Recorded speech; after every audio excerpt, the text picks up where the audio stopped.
I have an unpopular opinion for you today, especially for pastors. I don't think bitterness is necessarily bad. And if you've been involved in church or in Christian circles for any amount of time, you've probably been warned against the evils of bitterness, and for good reason.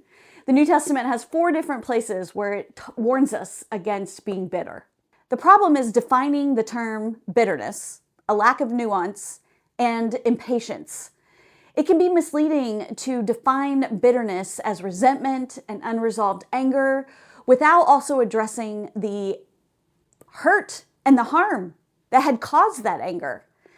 The New Testament writers were writing and warning about bitterness in the context of their scriptures, which is the Old Testament.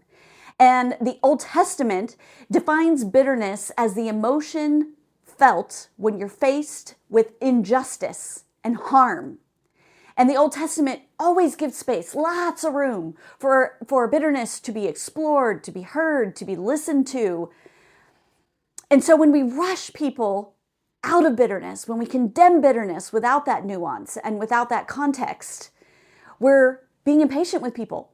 We're rushing them on to those happy emotions of joy and praise and hope, and we don't let them journey through the God-given negative emotions.